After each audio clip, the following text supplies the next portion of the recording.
अगर आपको या आपके किसी फैमिली मेम्बर को डॉक्टर ने एंजियोप्लास्टी या एंजियोग्राफी करवाने के लिए सजेस्ट किया है और आप इसको लेकर बहुत ज़्यादा कंफ्यूज हैं कि आपको एंजियोग्राफी एंजियोप्लास्टी करवानी चाहिए या नहीं करवानी चाहिए, क्या ये आपके लिए सेफ़ रहेगी या नहीं रहेगी, क्या ये पेनफुल प्रोसीजर होता है, क्या इसमें दर्द होता है, क्या इसके अलावा और कोई साधन है जिससे कि प्रॉब्लम को ठीक किया जा सके। अगर इस तरह के कई सारे डाउट्स आपके दिमाग में चल रहे हैं तो आज का ये वीडियो आपके लिए है, क्योंकि आज मैं सारे डाउट्स क्लियर करने वाला हूं और आपको बेसिक फंडामेंटल के साथ इंट्रोड्यूस कराने वाला हूं कि एंजियोग्राफी और एंजियोप्लास्टी होती कैसे हैं और इसका बिगेस्ट डिसएडवांटेज क्या है। क्योंकि एंजियोप्लास्टी को लेकर एक बहुत बड़ा डिसएडवांटेज है जो कि बहुत से लोग नहीं बताते या उनको जानकारी नहीं होती, वो भी मैं आपके साथ रखूंगा, जो कि इसके लिए एक तरह का बहुत बड़ा नुकसान चीज़ है, वो मैं आपको बताऊंगा। तो आज का ये वीडियो पूरा ज़रूर देखिएगा ताकि आपके हर डाउट क्लियर हो सकें और हर चीज़ आपके दिमाग में प्रॉपर तरीके से क्लियर हो पाए। नमस्कार दोस्तों, मैं हूं आगम सिंह सिसोदिया, स्वागत है आप सभी का।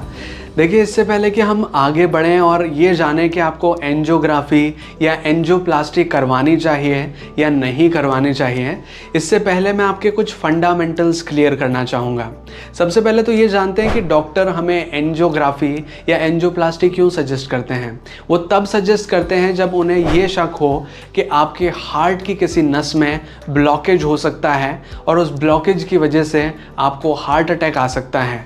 ऐसे केसेस में डॉक्टर एंजियोग्राफी या एंजियोप्लास्टी को सजेस्ट करते हैं। अब बेसिक डिफरेंस को समझते हैं कि एंजियोग्राफी और एंजियोप्लास्टी में अंतर क्या है।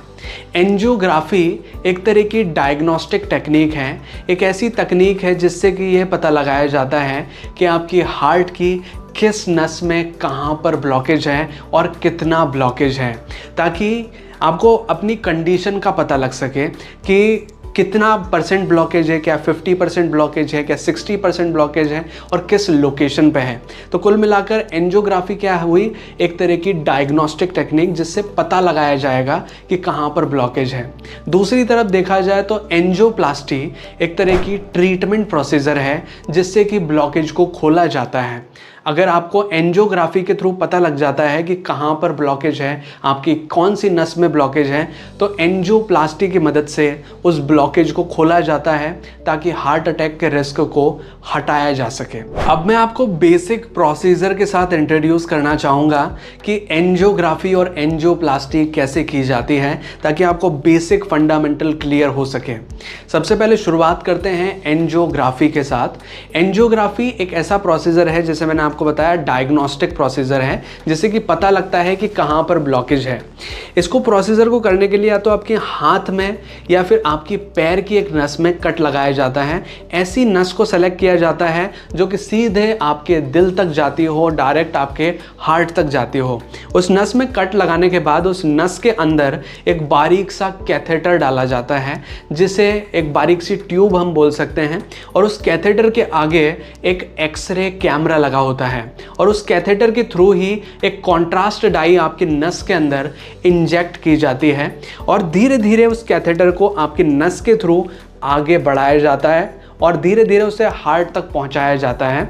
और उस कैथेटर से बाहर जुड़ी होती है कंप्यूटर स्क्रीन। जैसे जैसे वो एक्सरे कैमरा आपकी नस के अंदर आगे बढ़ता रहता है, वो कंप्यूटर स्क्रीन जो बाहर की ओर है उसमें अंदर का जो सीन है कि कहाँ पर ब्लॉकेज है, कहाँ पर कितना % ब्लॉकेज है, वो सारा बाहर की कंप्यूटर स्क्रीन पर दिखाई देता है। कुल मिलाकर ऐसा हुआ, एक सुरंग के अंदर आपने कैमरा डाला और उसको धीरे धीरे आगे बढ़ाते जा रहे हैं और सुरंग के अंदर का जितना भी पिक्चर है वो बाहर कंप्यूटर स्क्रीन पर दिखाई दे रहा है।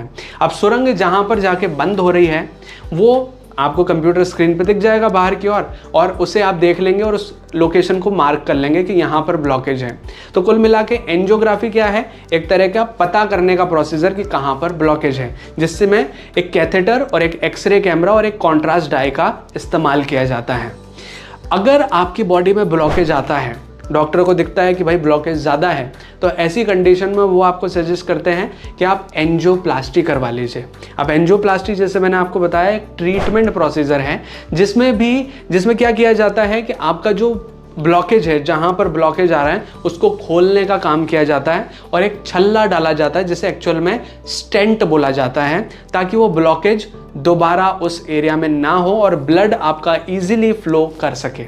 इसमें क्या किया जाता है कि वापस से उसी नस को यूज़ किया जाता है जिसे एंजियोग्राफी में यूज़ किया गया था। उस नस में एक बारीक सा कट लगाया जाता है और एक बारीक सा कैथेटर वापस से आपके नस के थ्रू उस लोकेशन तक पहुंचाया जाता है जहां पर आपको ब्लॉकेज है।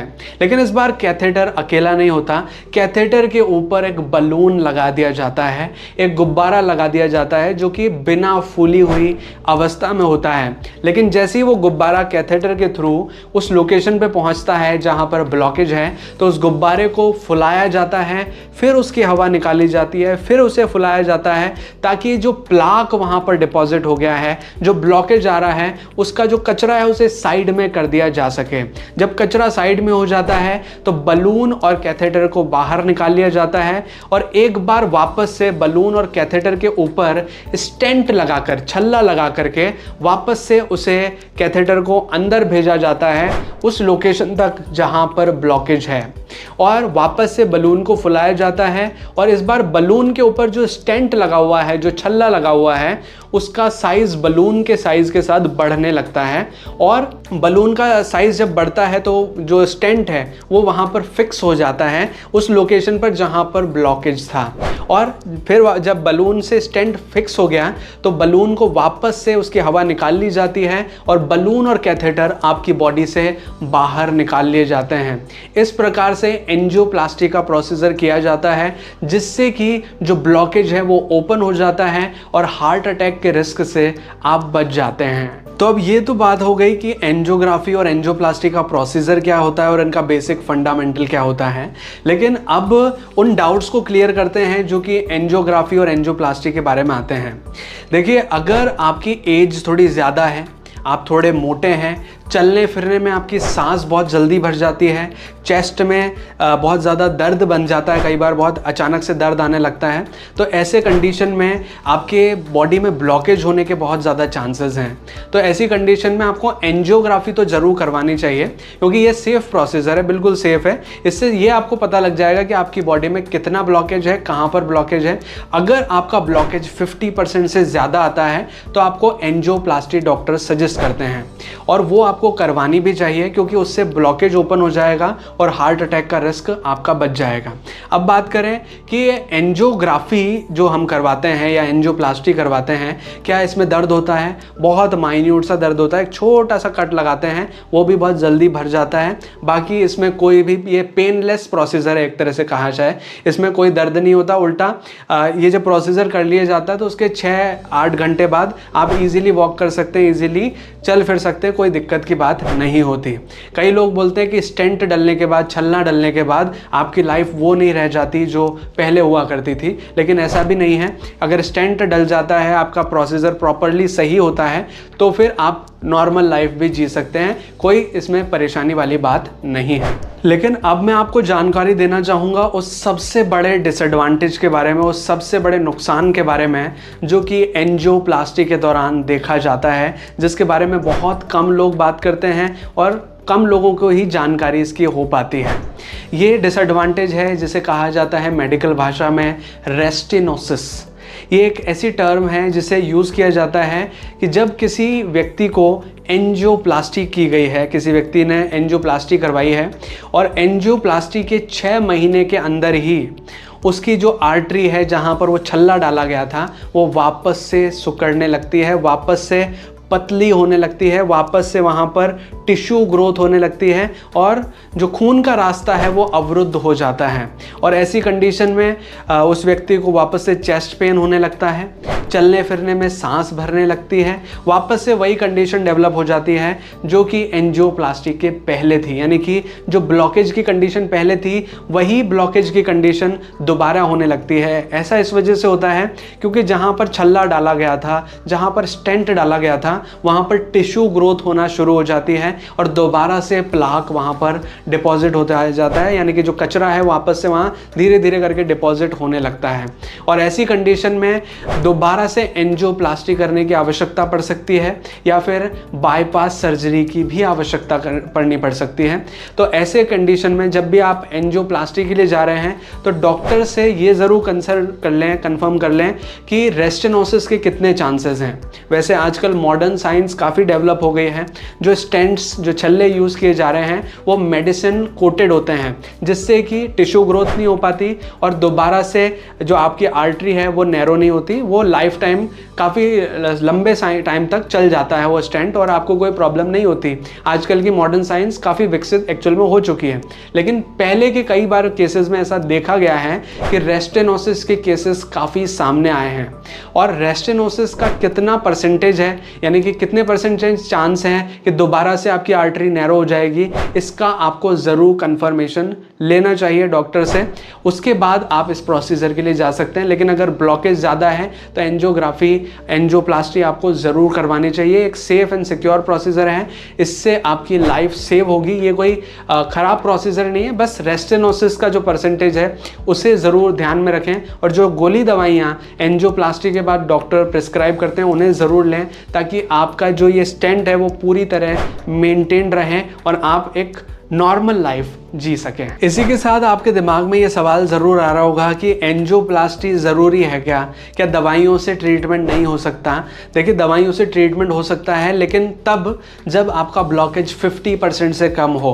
अगर 50% से कम ब्लॉकेज है आपकी बॉडी में तो उसका दवाइयों से ट्रीटमेंट किया जा सकता है।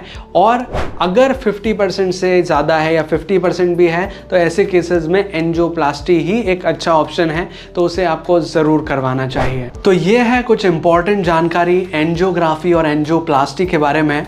आई होप कि इस वीडियो से आपके काफ़ी सारे डाउट्स क्लियर हुए होंगे। अगर आपको ये वीडियो अच्छा लगा है तो प्लीज़ वीडियो को लाइक कीजिएगा, इसे शेयर कीजिएगा अपने दोस्तों और अपने फैमिली मेम्बर्स के साथ। और अगर आपको ये वीडियो जेन्युइनली अच्छा लगा है तो प्लीज़ अपना रिव्यू नीचे कमेंट सेक्शन में ज़रूर मेंशन करें।